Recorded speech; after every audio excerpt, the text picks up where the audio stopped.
This is a special edition of Chicago Tonight, a candidate forum, the Republican primary race for U.S. Senate, sponsored by WTTW Channel 11 and the City Club of Chicago, on Wednesday, February 25th, 1998. Good evening, I'm John Callaway, and welcome to this special one-hour broadcast of Chicago Tonight. Think about it. Illinois has not elected a Republican to the United States Senate since Charles Percy in 1978.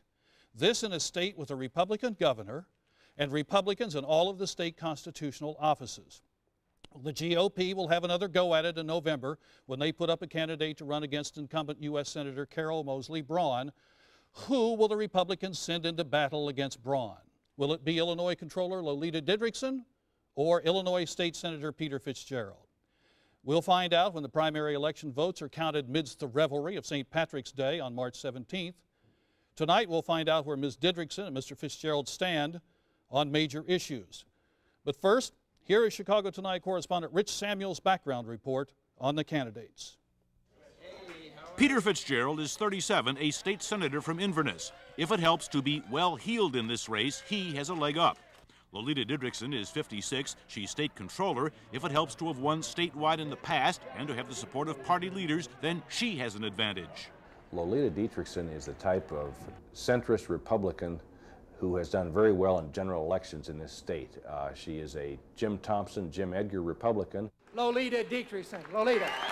Indeed, it was Governor Edgar who presented Lolita Didrickson the day she formally launched her campaign early last November, but also on her bandwagon that day were party icons like the state party chairman, former Governor Jim Thompson, former Governor Bill Stratton. Most candidates dream of having the kind of party support Lolita Didrickson has, but not Peter Fitzgerald. Well, she has a lot of political insiders behind her, and I'm not the candidate of the political insiders. Illinois, there's a different kind of candidate ready to serve in the U.S. Senate.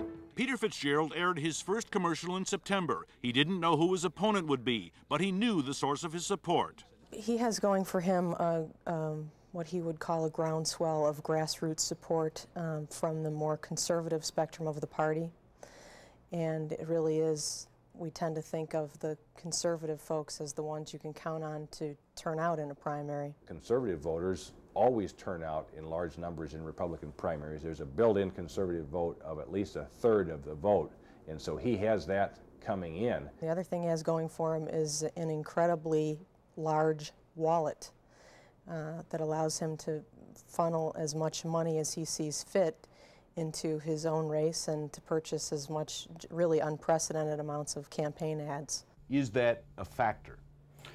Certainly that's a factor. The early campaign finance reports indicate that he's pumped in nearly $3 million, and at the pace that he is buying television, which is really the major cost in one of these statewide races, he's at a pace to spend well over $6 million.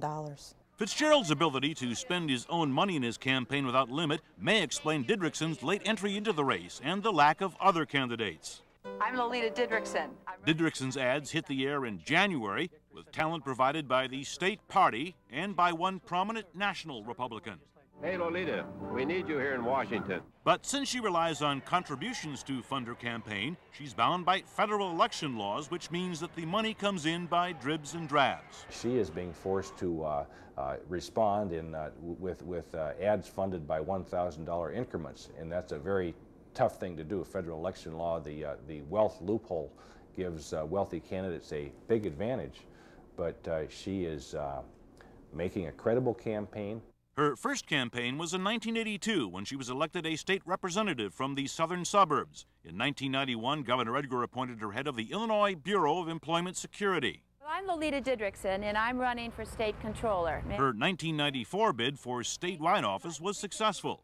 Peter Fitzgerald, elected to the state senate in 1992, has been his own man in Springfield and occasionally a thorn in the side of his fellow Republicans. The one thing that his wealth has given him is a measure of independence. Unlike a lot of the other legislators in Springfield, he really does not have to essentially do what the leadership down there tells him to do. But Lolita Didrickson has a decade more experience in public life, and she's a woman, which some say is an advantage in a race against Carol Moseley Braun. To say that's the case is to insult the intelligence of the voters, and women voters in particular. There is a fundamental difference between myself and Carol Moseley Braun. The extent to which the Republican candidates differ from the incumbent has become an issue in this campaign. A recent Fitzgerald commercial claims that Didrickson in Springfield voted for 100 tax increases, and it makes this comparison. She was even more liberal on taxes than Carol Moseley Braun. So when Lolita's opponents started attacking her record, I wanted to set the record straight. The Didrickson camp launched a rebuttal ad within days. As this battle of the airwaves continues, some might think that they've seen a Republican Senate primary race like this one before, and in the not-so-distant past, 1996 to be precise. Republicans then had their sights set on the U.S. Senate seat Paul Simon was vacating. Bob Custer was the anointed of Governor Edgar and the party regulars in the 1996 primary race, but there was a challenger, State Senator Al Salvi. Quite conservative, very wealthy, willing to spend a lot of his own money. Salvi's victory in the March 1996 primary was an upset. Which one is it, Al? Get your act straight. Congressman Dick Durbin was Salvi's Democratic opponent in the November general election. Durbin trounced Salvi, leading some Republican elders to seek a concise formula for future success in statewide races. Republicans only win statewide, when they offer inspired leadership and they reflect the mainstream values and ideas and principles of both our party and the greater people of the state of Illinois. Words of wisdom or campaign rhetoric? If Peter Fitzgerald can beat Carol Moseley Braun in November, or if Lolita Didrickson can beat Carol Moseley Braun in November, it will be the first time an Illinois Republican has gone to the U.S. Senate in more than 2 decades. For Chicago Tonight, this is Rich Samuels. And now we're pleased to have with us the candidates in the Republican primary election for the United States Senate, Illinois State Controller Lolita Didrickson and Illinois State Senator Peter Fitzgerald. And welcome to Chicago Tonight. John. Nice to be here. I want to go back to the point that I made at the opening, and that is that Illinois, which I think many of us think as a profoundly bipartisan state in the heartland of the United States, hasn't sent a Republican to the United States Senate since 1978. Now, before we get to the issues, put on your political analyst hat, Ms. Didrickson, and tell us why you think that is. I think there's a fundamental reason why, because we have not nominated a candidate who has run statewide before. Lynn Martin had never run statewide.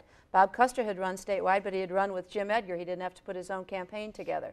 And I think you can go all the way back to Chuck Percy and see that that's been the case. Judy Kaler had never run statewide, and then she ran for the United States Senate.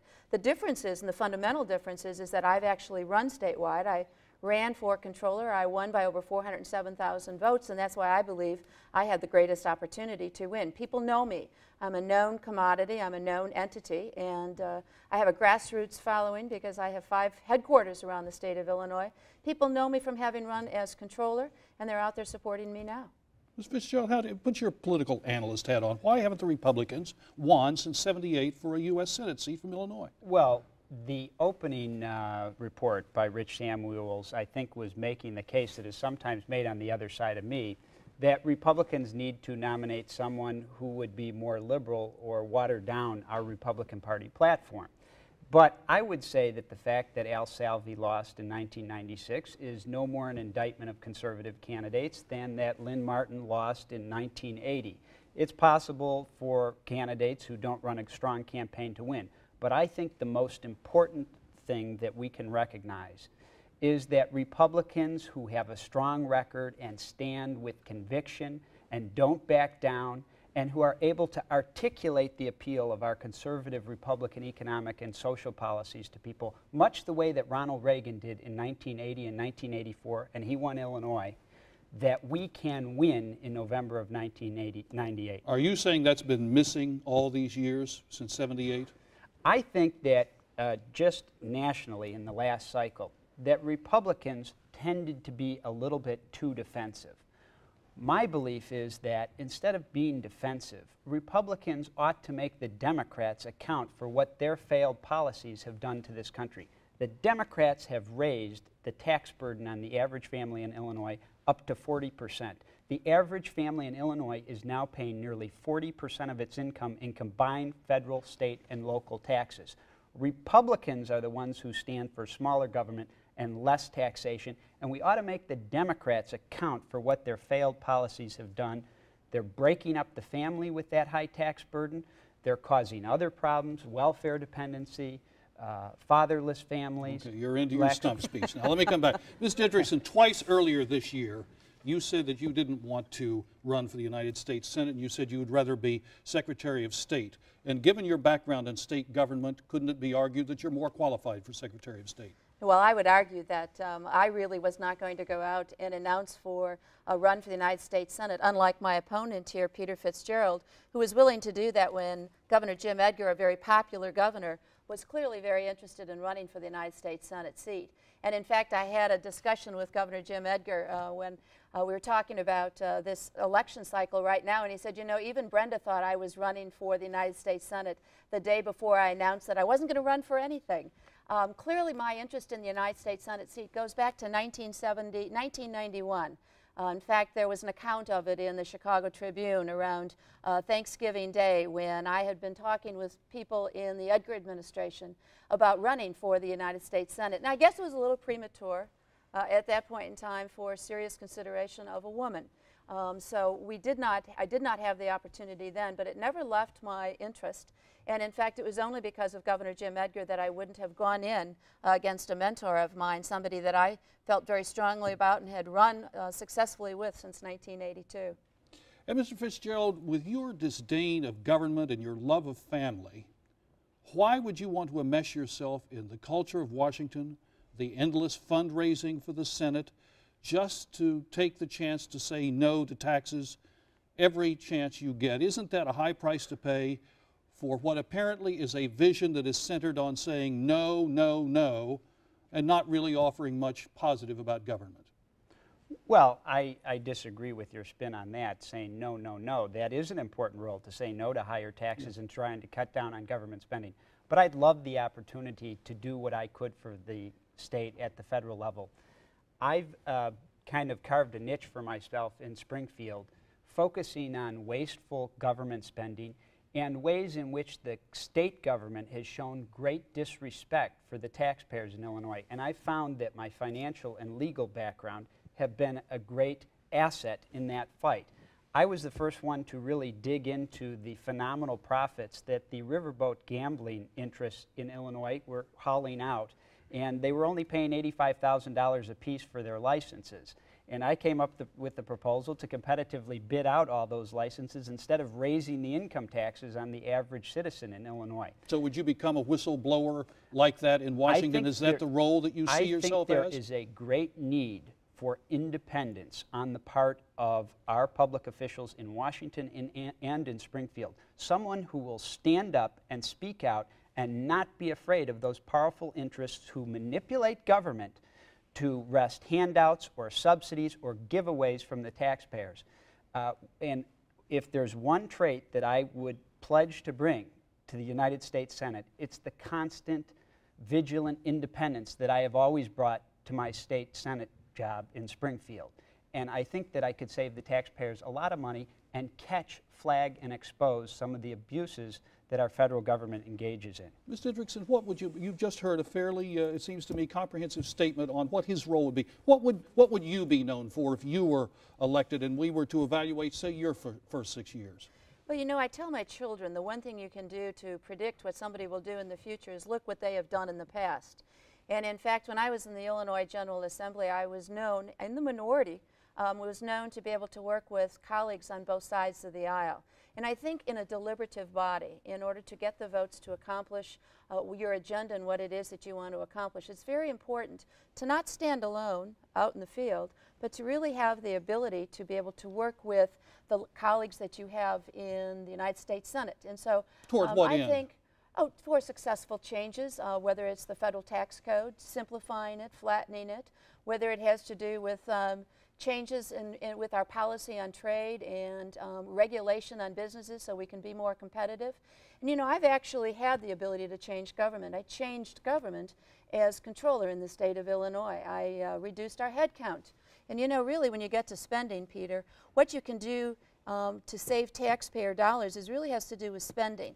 I had the ability to be able to reduce headcount 25%, put new systems in place in the controller's office, actually have some sunshine, speaking of independence, have some sunshine for taxpayers to know what it is that where their tax dollars are going and what we're spending it on is on the internet.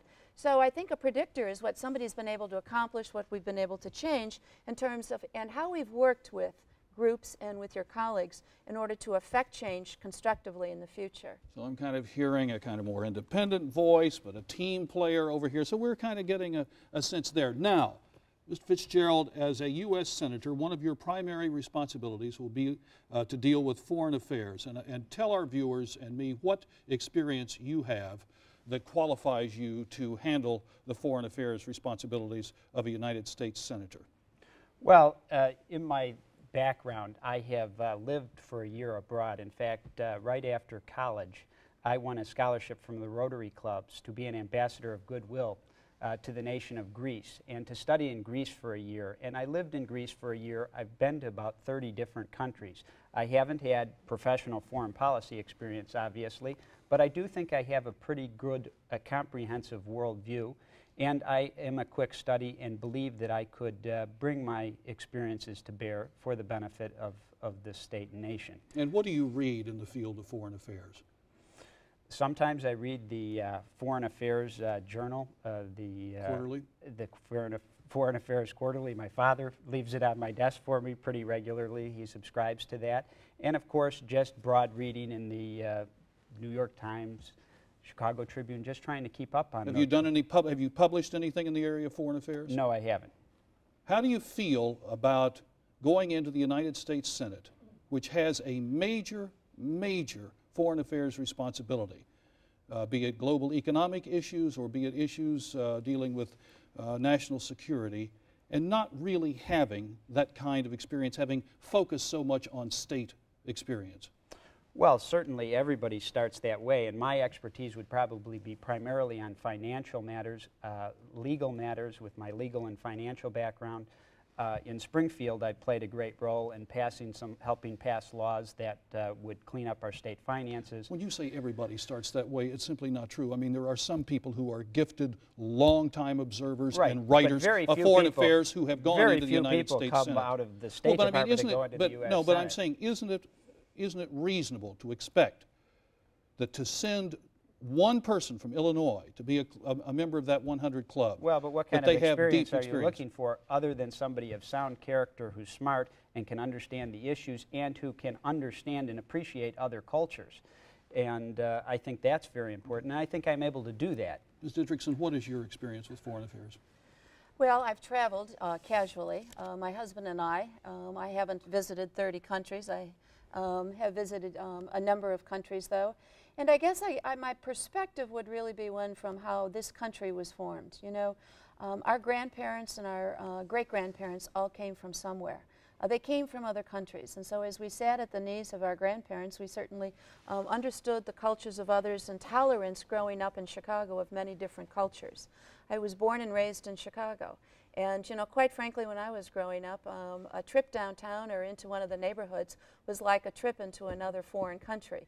I'm not an expert on foreign affairs, but I've always been a good student.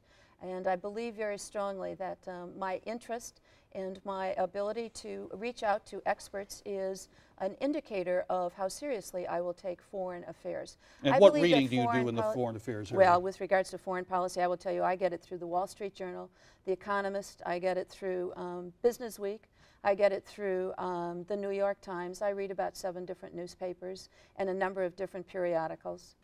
All right. Now, I want to follow up, Mr. Fitzgerald, and ask you, since you're not a foreign affairs expert, have you as a citizen participated in any of the great foreign affairs human rights struggles over the years? If, for example, as a United States Senator, you were to find yourself in South Africa, could you say as a young man that I participated in the fight against apartheid and that I was a part of that American contingent that went for sanctions and put the pressure on the government of South Africa? Or could you say I was in the streets fighting against slave trade in China or other human rights causes over the years?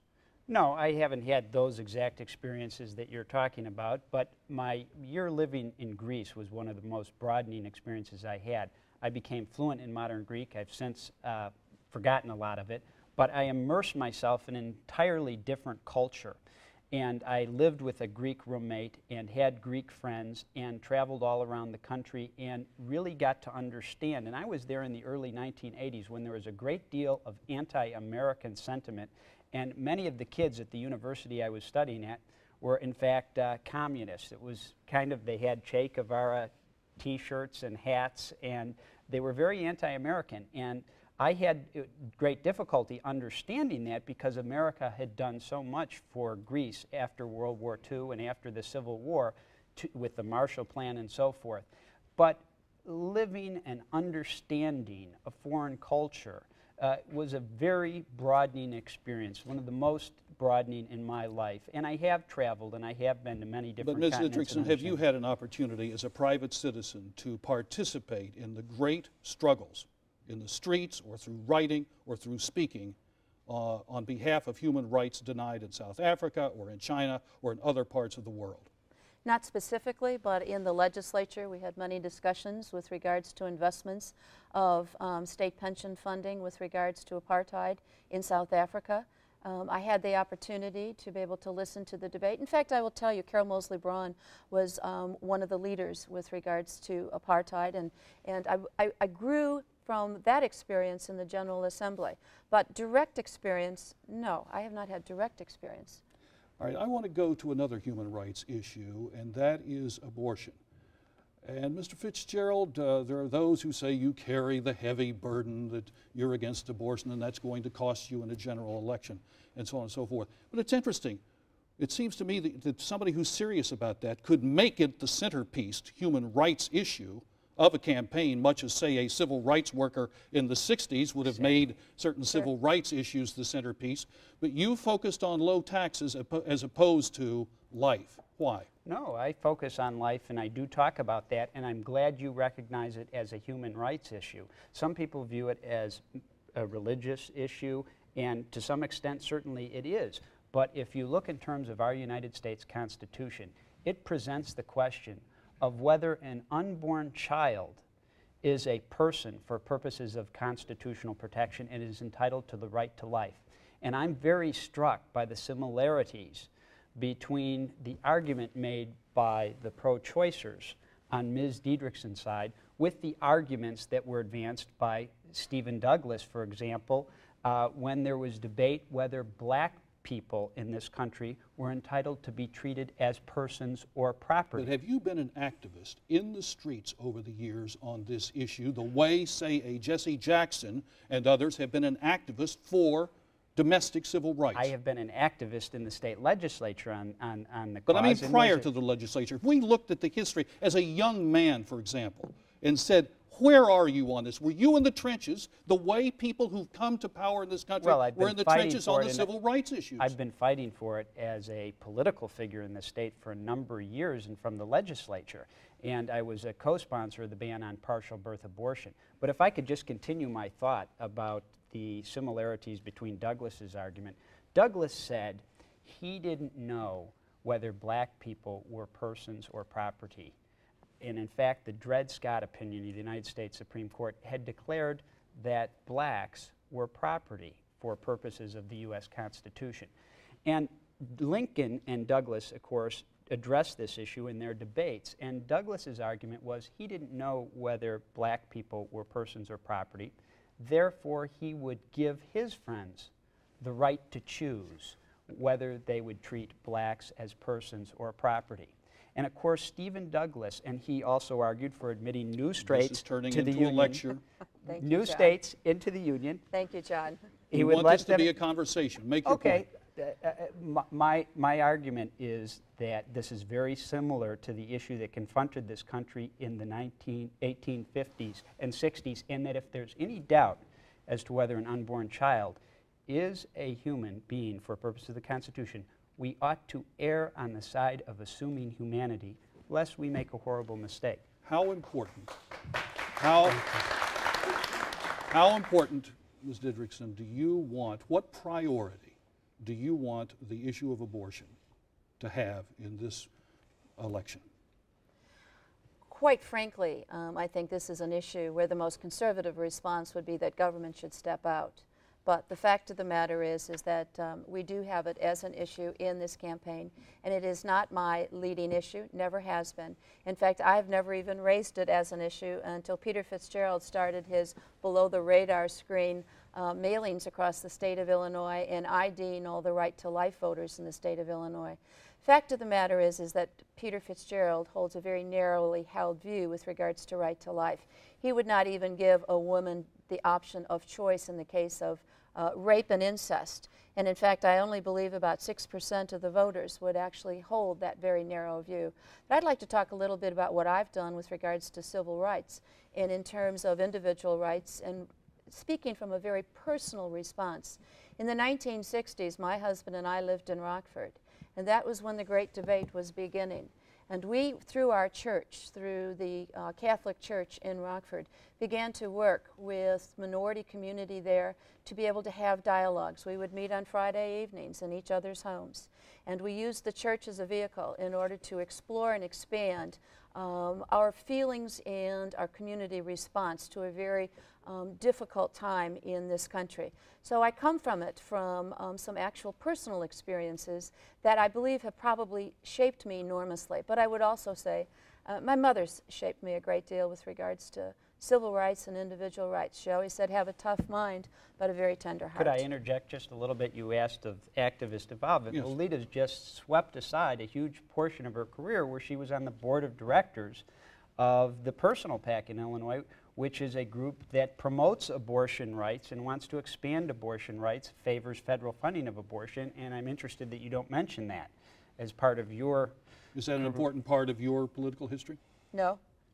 Is it something you don't want to talk about? Oh, no. I would be delighted to talk about it. It's just not a significant portion in terms of organizations and contributions that I've made in my life. It clearly is just one organization. I would imagine that I would much prefer talking about. You were on the board of directors of that group. That was clearly an important part, and you're soliciting money now from the wish list, which promotes federal funding, taxpayer-subsidized abortion, which would expand the number. And your point, Peter? My point would be that you're brushing aside a part of your activist involvement. You have been an activist on the abortion rights issue over the years. Is that true? Would you regard yourself as an activist? No, I would not. I would not. Mr. Fitzgerald, if you're elected to the United States Senate, you will become a high-ranking federal employee, and thus you will be eligible to choose among a menu of highly subsidized, very attractive health insurance programs for the protection of you and your family. And my question is, what will you then say to a constituent who is among the 35 or 40 million Americans who do not have the privilege of having health insurance? What will you say to them when they walk up to you, look you in the eye, and say, Peter, why you and not me? I do think that federal pensions, particularly for congressmen and senators, are excessive. No, I'm talking about health care protection. Yes, the health care, one of the things that what will you say to the person who says, why you and not me? I would say that that's not right, that the federal employees in the Congress and the Senate have such gold-plated health insurance policies and that they're insulated from the real world on that. I do think that one of the answers to Medicare in this country would be to give our senior citizens a federal health going over to insurance senior policy. citizens. Medicaid. What do you want to do? Medicare. What do you want to do about that 35 to 40 million people who, unlike you, will go down to Washington and you'll have a wonderful menu of subsidized health care? What do you say to that person about where's his or hers? Well, I think that one of the things we need to do is, through federal and state legislation where possible, attempt to help the affordability and availability of health insurance policies. One of the problems that the government engages in is that they constantly put more mandates on those policies, which consequently make those policies more expensive and often less affordable and less available, and throw people out of health insurance. And I think that will you fight for the uninsured, for health insurance for the uninsured? I will not fight for new programs that would expand, you know, have huge, but what I would fight is to make sure that health care is as affordable as possible and that we don't have government regulations and interference that makes those policies unreachable. So you'll take your subsidized U.S. Senate health program and you'll tell somebody else, I'll work on making yours affordable. Ms. Didrickson, what do you say to that constituent? Well, I'd like to go back and say that whether it's 35 million or whether it's 9 or 7 million, the number varies depending upon who you talk to with regards to who is uninsured. And when we begin to look at who is uninsured, quite frequently they are people who are young children and they are people who are between employment from one job to another. So I believe part of what we should be discussing is portability of health care insurance. And I also would support what is occurring currently in Governor Jim Edgar's budget. There's $95 million this year for uninsured and underinsured young children. I think that there is an appropriate response. It's a matter of striking the balance. I believe that everybody should have access when you're sick. Access to an emergency room is the most expensive kind of access. Yes. I want to remind our viewers at home that we're about halfway through this special one-hour program with the Republican candidates for the United States Senate in the primary election, Illinois State Controller Lolita Didrickson and Illinois State Senator Peter Fitzgerald. We're coming to you from Channel 11, and this is co-sponsored by the City Club of Chicago. Ms. Didrickson, what is the biggest mistake you've made so far in public life? How did you deal with it, and what did you learn from it? That's a good question. I probably would say in my attempt, with my vision and my ideas, to overhaul the Office of the Controller, I had a vision that would have all of this 110 agencies, boards, and commissions in all of state government utilize the new financial accounting system that I wanted to put into the Controller's office. In retrospect, I didn't need to go to the General Assembly. I could have changed my own internal accounting financial management system and set a smaller sight, a smaller goal. But it's never quite been my response in life. And with an eye to the future and the long view, I looked at those 110 agencies, boards, and commissions, and I went to the General Assembly and I said, you know, just like the Amoco Corporation, just like many other large corporations, the centralizing, the efficiency of a single system with the year 2000 solution built into it would make sense. We would have the opportunity one time to save $125 million and $25 million thereafter. But in retrospect, politically, members of the General Assembly and legislative bodies quite frequently aren't as interested in investing in that kind of infrastructure as they are in getting tough on crime or doing something for an education for a young child. Many competing interests, and so in retrospect, perhaps it might have been a smarter move to just pull off a piece of that idea and then move towards the long haul. Increments. But Mr. Fitzgerald, what was your biggest mistake in public life? What did you learn from it and how did you deal with it? Well, I would just say that in the legislature there have probably been times, and I wouldn't point to any specific vote, but I do want you to be specific if you can. Well, I don't think that I could do that. I wouldn't rank them like that. But sometimes in the legislature you find out more information after you've voted on a bill that might have caused you to change your mind on a particular thing, and sometimes you don't have all the information you need before you vote. And there have probably been some instances where later when I found out, heard more debate on the other side, I wished I had voted differently on certain issues, but I wouldn't categorize any one particular vote.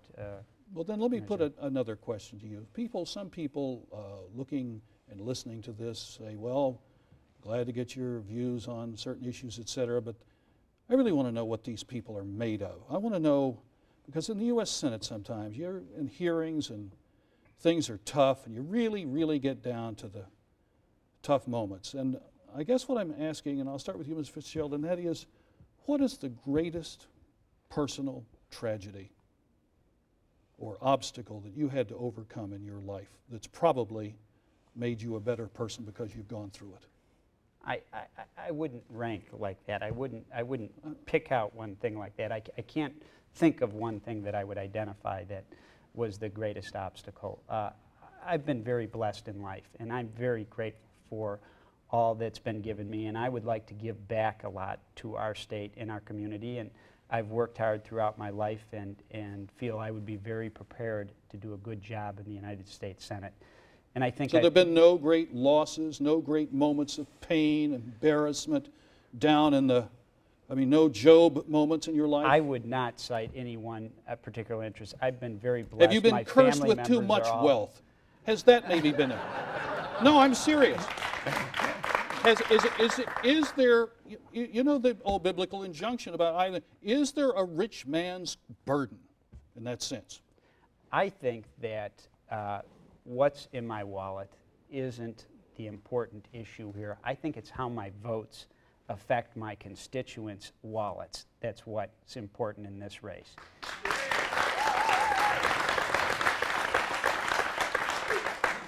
And I think that to the extent that I have been blessed, I am in a strong position to be independent, not to be pressured by the narrow special interests that lurk the halls, either in Springfield or in Washington. So we're not sending, if you go, we're not sending a man to the United States Senate who has weathered some great personal crisis, some great moment of growth. I've been very fortunate in life. All my family members are living. My parents are alive and in good health. My family, and I have a wonderful family, and we've been very blessed. And I couldn't cite to you one incident like that. Ms. Didrickson. Well, I'm thinking of several instances, and in terms of, I believe your question really, John, is to try to get at what are you made of? What are you made of? I grew up in a family of 3 daughters. I grew up in Chicago, in the 41st Ward. Our family was a very close family. My younger sister, 12 months younger than I, was of a special nature. It probably tested me and continues to test me. What do you mean by She has cerebral palsy, and so as a family we rallied around her. We went and fought for her rights to mainstream her into an educational system growing up in the Chicago school system back in the 50s. Today I probably still wish I had more time to be able to spend with her, and I don't. So I would say that, you know, that experience of my family growing up and how we worked very hard for a member of our family who needed extra special attention helped shape me and who I am. In my own family, I believe that I have been very grateful. I have 3 very healthy children. We're a very strong family. We enjoy many things together. But I would say that by and large, family has probably shaped me a great deal. I want to follow up on that, Ms. Didrickson. I know that there's a lot of talk about separation of church and state, but I think our viewers want to know about the faith side of people. Do you have faith? Are you churchly? I have faith. I was raised in a very strong Christian home. I was raised Lutheran. My father was a trustee in the Lutheran Church, and my mother spent a great deal of time in church-related activities. As an adult, I have been a CCD. I'm Catholic. I married my husband, Charlie, and because I believed that church and faith and having a single faith together shared to be able to raise your children was very important, and so I became a Catholic, which is what you did back in the early 60s. I've been a CCD teacher, religious education. I have, when my kids were very young, I was in charge of a Bible study group at our church. I believe I have a very good, strong core, and I thank my parents, my mother and father, for having given that to me. Mr. Fitzgerald. Yes, I'm a lifelong Roman Catholic and went to Catholic schools for 12 years and was the head altar boy when I was growing up at St. Teresa's Church in Palatine. And I'm Catholic, and my son Jake is baptized Catholic, although my wife Nina comes from a fundamentalist background. She's from Colorado. And so she is not Catholic, but we share our faith. Let me come back to some local issues. Do you favor the development of a 3rd airport in the Chicago metropolitan area? Yes, I think that air travel in the 21st century will necessitate a 3rd airport in the Chicago area. And it's not just because of the problems created by noise and pollution and the surrounding communities in O'Hare, which I represent several of them that are concerned about that, but I also think safety is a factor now. I think we've expanded O'Hare as much as it should be expanded, and I think we need to develop a 3rd airport. And if we don't, we will be missing out on a lot of opportunities for growth in the Chicago area economy. Ms. Didrickson. Where would you cite that third airport? Are you for the Peatone Airport? I've never officially committed to that, but it seems that everybody agrees Take a that stance. that would... Take a stance, Peter. Well, stand up and be for something. Well, now, Ms. Didrickson, why don't you take a stance? Tell us what your position is. Long ago, back in 1985, I sponsored the original $500,000 in the Build Illinois project for the study of the third airport. I have long supported the Peatone solution, and I believe that it's unfortunate that we have 2 United States senators who have allowed for that plan to be removed from the FAA plan, and as the next United States senator, that would be a focus of mine. I also believe that we have the opportunity to be able to begin to think creatively with regard to the third airport. Why not begin to buy some of the land, as George Ryan has been suggesting, and I believe there is tremendous support at the state level, to begin to think about a cargo airport where we can begin to make a statement for the future. This is something that we need to have an eye to the future for the long haul. We are the transportation hub in the state of Illinois and the Chicago metropolitan area, whether it's rail, whether it's road, or whether it's air. And we must continue to maintain that in order to have a competitive, strategic advantage for the future. Mr. Fitzgerald, do you favor subsidies for mass transit in Chicago? I would not favor increasing subsidies. Why not? I would take a look, because I think that it's in very tight budget circumstances. We have surpluses projected. But there's a lot of programs in the mass transit area that I think are underutilized. For example, the bus system in the suburbs with PACE. I see every day I drive by an empty bus that goes from the train station in Palatine to Woodfield Mall. But you know what it is to come off of a late night shift on Chicago's South Side and try and find transportation? That money that is being used for some programs that are not well used should be shifted into other areas. One of the problems with the federal government's mass transit program is that they have made funding available sometimes for transit that there isn't a real need, and people just grab the money. Could we take some of the anyway. ethanol subsidy in Illinois and put it to mass transit? Well, I would not call that a subsidy. What would you call it? I would call it a tax incentive. There is a lower gas incentive. Okay. Well, and I would distinguish that from outright subsidies to businesses. All right, where do you stand on mass transit subsidy? Yes, I believe that we do need to subsidize mass transportation. I think we also have to make good decisions and make certain that we have the right people who are executives of the mass transportation systems in order to get the best bang for our buck for that. But that is what government does. That is one role that I believe government does have to play with regards to transportation. And with regards to the $26 billion or whatever it is, and I believe it's $26 billion that sits in Washington to offset the federal deficit, we ought to start hiking some of that back here. We have a lot of needs here in the state of Illinois, and clearly we have a lot of mass transportation needs. And is it true that you don't favor any kind of government regulation of the most outrageous pornography and smut that is now appearing on the internet? No, I'm serious. I don't find what's funny about that. What is funny about an unsupervised child in a world in which working parents can't sit and be available to supervise? Where are we going to get any kind of help to deal with that problem? Well, there are a number of things that one can do, whether it's your television for your children or whether it's the internet. There's software and there are restraints that you can put. It's an individual family parental responsibility, and I would personally take that on as my responsibility rather than having the federal government begin to regulate the internet. But isn't the reality that I talk about of working parents coupled with smart kids who know how to get around all of these various so-called barriers? Isn't that a reality? And isn't there some, today we see that the New York State Supreme Court has said, yes, you can regulate smut in New York, and you can have a law that says that you have to put it out in industrial areas or something like that. Now, the internet is perhaps even more intimately available to children. The internet is more intimately available, and with regards to television and cable television and local standards, local communities determining what it is that they would like to have regulated, I believe that they should have that responsibility. But as we move into technology as quickly as we are, and society always comes behind it, we must be very careful to be able to preserve freedom of speech. And rather than having the federal government, I really will go right back to the responsibility of our young children. whether we are working or whoever is responsible for them, is really we must make certain that we are doing the parental thing to make certain that they aren't watching pornographic material on television or on the internet. Mr. Fitzgerald. Well, certainly we can have reasonable restrictions on pornography being available on the internet.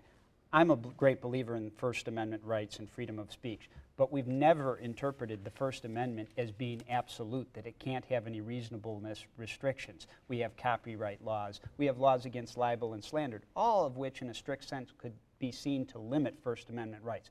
But we don't allow pornography on broadcast television, and there could be some restrictions on pornography that comes into the home over the internet. Yes, parents are important and they need to be watching their kids, but when pornography is just a mouse clip away, it's very hard for parents to be round the clock on top of their kids doing that, and if they can get it through the schools and everywhere else they go, clearly we could have some reasonable restrictions.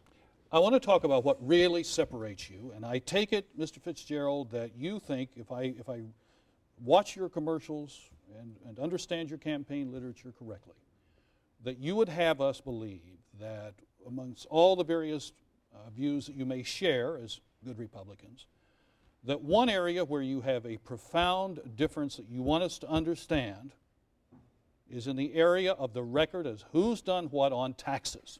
Right. So address that if you would, and then Ms. Didrickson, I want you to respond. Yes, I have been cited recently as having the best anti-tax record in the Illinois State Senate. In the last session of the General Assembly, in the 89th General Assembly, I also won an award from the Americans for Tax Reform in Washington, D.C. for helping stop the 25% income tax increase, which was proposed last year. And I've won a Friend of the Taxpayer Award from the Northwest Tax Watch. And I have, I believe, an anti-tax record second to none. Ms. Didrickson, I apologize, yes, we're going to get that straight. Attempted to distort my record. For 10 months she said that Peter Fitzgerald's too conservative. We can't have such a conservative nominee. And when she worried that she had voted for 108 tax increases while she was in the legislature and 248 fee increases, including 2 statewide income tax increases and 2 statewide sales tax increases, she decided that she had to go out and distort my record, which has been attested to by independent groups as one of the best. And in her first session of the General Assembly, she was actually ranked more liberal than Carol Moseley Braun on taxes. So, all right, that's enough, I think, for us. And now, Ms. Didrickson. I think it really gets down to a basic matter of trust. Who can you believe? Peter Fitzgerald would have you believe that he never voted for a tax while in the Illinois State Senate. He would have you believe that he's the most anti-tax senator in Springfield. Who would you say is more let Ms. Didrickson finish. You've got a long spiel. All right. The fact of the matter is that the chairman of the American Conservative Union is actually backing me and endorsed me. The same is true of Jameson Campaign, who is also part of the Heritage Foundation, a good conservative. But let us not get into who's rating who. Let us get down to the fact that I'll own up to my record with regards to my years in the General Assembly. But the point is that Peter Fitzgerald forgets to tell you he has voted for 60 tax and fee hikes. And last November, last November, he actually voted within 64 minutes to raise your taxes permanently in the state of Illinois, almost $419 million. If you pick up your telephone bill each month, you will see the telephone tax that he voted to increase. If you look at your utility bill, you won't see it because there's 6 hidden taxes, but Peter Fitzgerald voted for those taxes. The fact of the matter is, in order to get your National Taxpayers United of Illinois rating, you had to rate yourself in the same category with 6 of the most liberal Democrats in the Illinois General Assembly in order to get that. And you then had the enemy of the taxpayer, Pate Phillip, Lee Daniels, Ed Petka, Kirk Dillard, and all the people who consider themselves very conservative.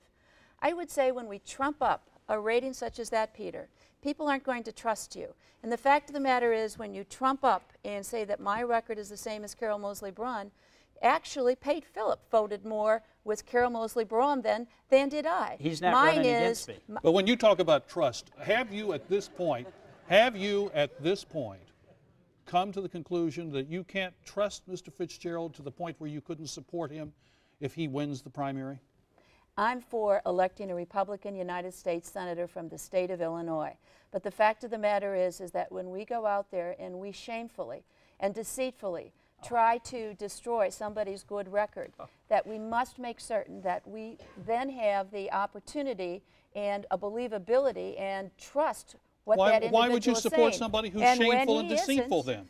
And when he isn't with regards to others' tax records and with his own, then I think one has to ask the question, Listen, can you support Ms. Didrickson? She just said absolutely, and if you are the Republican nominee, I will be delighted to support you. All right, so you're still going to support each other. That's right. All right, now, if you're elected, Ms. Didrickson, if you're elected to the United States Senate, and this very well could happen, and you are asked to vote on a bill to extend the special prosecutor's law, will you vote to extend it? No, I think we need to step back and we need to do an analysis of what we have created here, and I believe that that needs to be done before any yes or no vote of mine goes up. Mr. Fitzgerald? I would. I think that it's just a defense mounted by the Clinton administration that they're suggesting that Ken Starr has been exceeding his prosecutorial discretion. I don't think he has, and I would vote to continue that law. Do you see the current controversy over the president and Monica Lewinsky as having any priority in your sense of what is important to discuss in this campaign or in the general campaign? Well, I do, to the extent that I believe that all of our citizens should be able to look up to our leaders as great role models and examples. And I am troubled by the role model that President Clinton has set. I wouldn't say that we don't know enough to know whether he's committed impeachable offenses. Of course, if he has encouraged somebody to lie under oath, that would be a different matter. But I am troubled by the model he has been creating for our youngsters. And do you, Ms. Didrickson, see it as any priority either in this campaign to discuss or in the general campaign or in the national dialogue on politics? Well, in spite of what was surrounding and whirling around him in the White House, I was very concerned with regards to his decision-making process with Iraq. I think that he has weathered that storm to certain extents, but I do believe the issue that we're talking about here is whether or not the President of the United States has told us the truth. And in addition to that, then, when we find out what the special prosecutor actually does have in terms of impeachable evidence, that decision then needs to be made. And do you, talking about Iraq, would you favor military action if Saddam Hussein in any way does not live up to the agreements he has signed? Yes, I would. Saddam Hussein and his regime needs to go. We have gone for too long since 1991, being ping-ponged back and forth.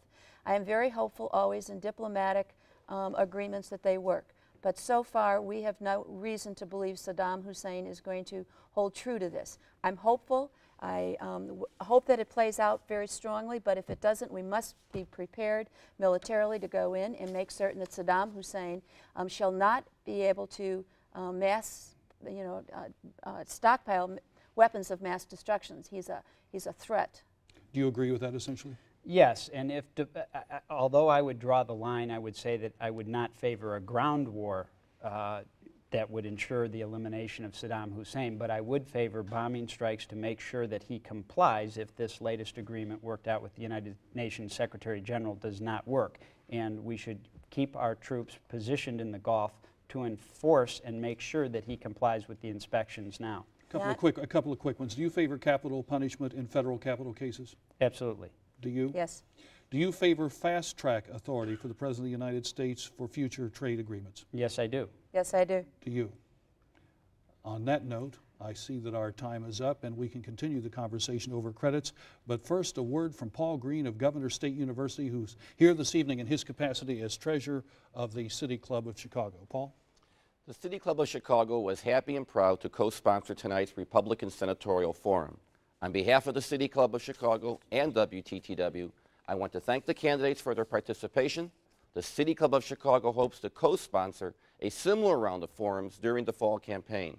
Finally, I want to urge you, the viewer, to vote on March 17th in the party primary of your choice. Thank you. And Paul, thank you very much and the City Club for co-sponsoring this evening's U.S. Senate Republican Primary Forum. And our many thanks to Illinois State Controller Lolita Didrickson and State Senator Peter Fitzgerald for sharing their views and answering our questions this evening. Now, tomorrow night, WTTW and the City Club of Chicago will be back here from 7 to 8 with another special one-hour forum, this one featuring the major candidates running in the Democratic primary election for governor of Illinois. We hope you'll join us as we discuss the issues with Jim Burns, Roland Burris, Glenn Pichard, and John Schmidt. That's tomorrow from 7 to 8. I'm John Callaway. Thank you and good night. Good job.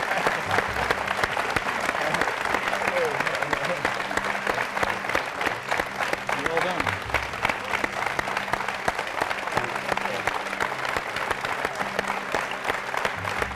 Well done. Thanks to you.